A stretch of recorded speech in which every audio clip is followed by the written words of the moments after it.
Hi, it's Liz from G Mum's Place again with a review of Immortal in Death by J.D. Robb, published in 1996. It is number 3 in the In Death series. Here is the synopsis. In the third novel in the number 1 New York Times best-selling In Death series, Lieutenant Eve Dallas uncovers a world where technology can create beauty and youth, but passion and greed can destroy them. She was one of the most sought-after women in the world, a top model who would stop at nothing to get what she wanted, even another woman's man. And now she was dead, the victim of a brutal murder. Lieutenant Eve Dallas put her life on the line to take the case, when suspicion fell on her best friend, the other woman in the fatal love triangle. Beneath the facade of glamour, Eve found that the world of high fashion thrived on an all-consuming obsession for youth and fame, one that led from the runway to the dark underworld of New York City, where drugs could be found to fulfill any desire for a price. Here are the first paragraphs. Getting married was murder. Eve wasn't sure how it had happened in the first place. She was a cop, for God's sake. Throughout her 10 years on the force, she'd firmly believed cops should stay single, unencumbered, and focused utterly on the job. It was insane to believe one person could split time, energy, and emotion between law, with all its rights and wrongs, and family, with all its demands and personalities. Both careers, and from what she'd observed, marriage was a job, had impossible demands and hellish hours. It might have been 2058, an enlightened time of technological advancement, but marriage was still marriage. To Eve, it translated to terror. Yet here she was, on a fine day in high summer, one of her rare and precious days off, preparing to go shopping. She couldn't stop the shudder. Not just shopping, she reminded herself as her stomach clenched. Shopping for a wedding dress. Obviously, she'd lost her mind. It was Rourke's doing, of course. He'd caught her at a weak moment, both of them bleeding and bruised and lucky to be alive. When a man is clever enough and knows his quarry well enough to choose such a time and place to propose marriage, well, a woman was a goner. At least a woman like Eve Dallas. You look like you're about to take on a gang of chemi-heads bare-handed. Eve tucked on a shoe, flicked her gaze up and over. He was entirely too attractive, she thought, criminally so.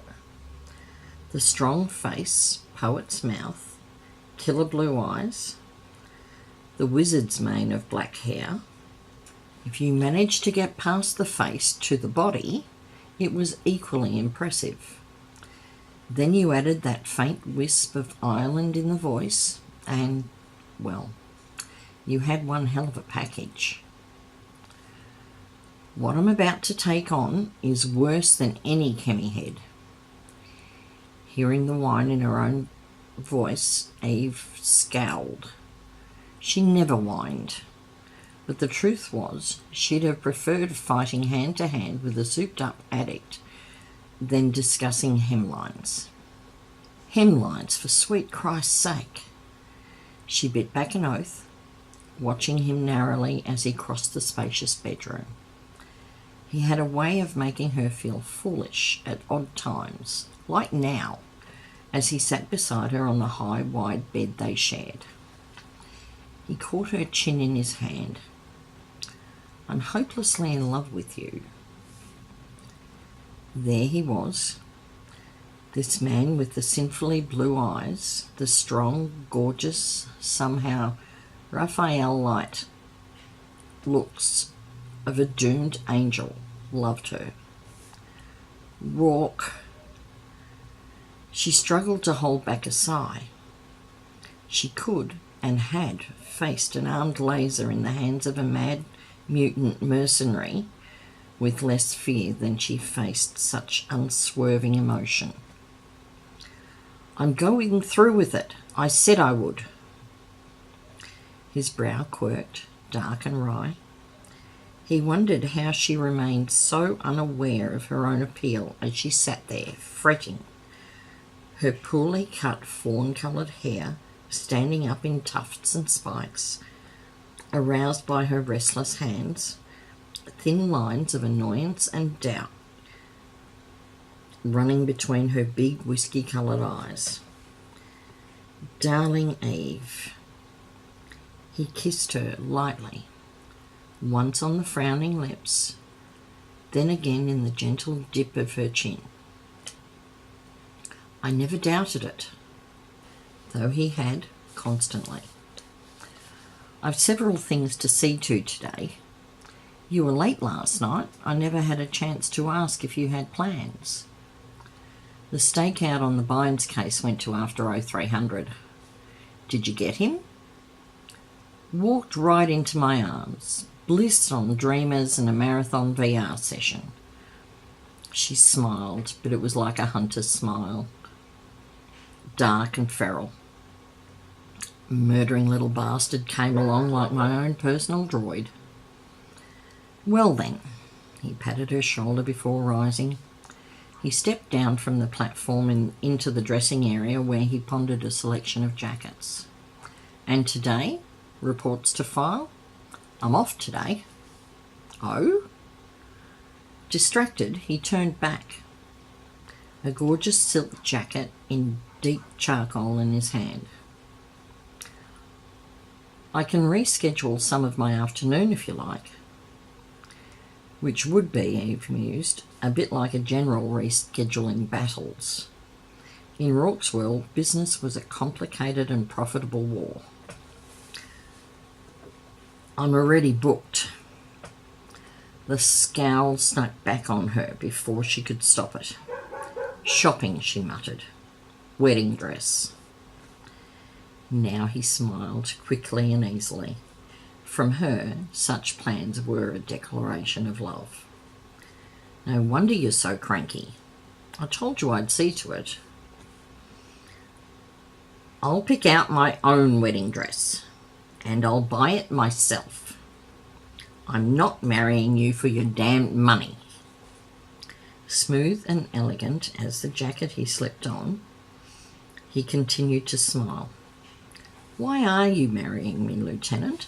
Her scowl deepened, but he was, above all, a patient man. "Want a multiple choice?" "Because you never take no for an answer." She stood, shoving her hands into the front pockets of her jeans. "You only get half a point for that. Try again." "Because I've lost my mind." "That won't win you the trip for two to Tropic World on Star 50. A reluctant smile tugged at her lips. "Maybe I love you."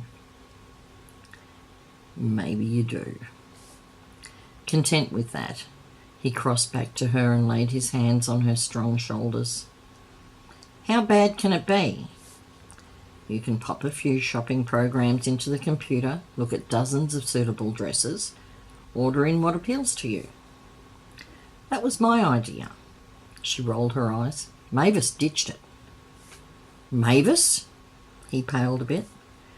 "Eve, tell me you're not going shopping with Mavis." His reaction brightened her mood a little. "She has this friend. He's a designer." "Dear Christ." "She says he's mag. Just needs a break to make a name for himself. He has a little workshop in Soho." Let's elope now. You look fine. Her grin flashed. Scared? Terrified. Good. Now we're even. Delighted to be on level footing, she leaned in and kissed him. Now you can worry about what I'll be wearing on the big day for the next few weeks. Gotta go. She patted his cheek. I'm meeting her in 20 minutes. Eve? Robb grabbed for her hand. You wouldn't do something ridiculous? She tugged her way free. I'm getting married, aren't I?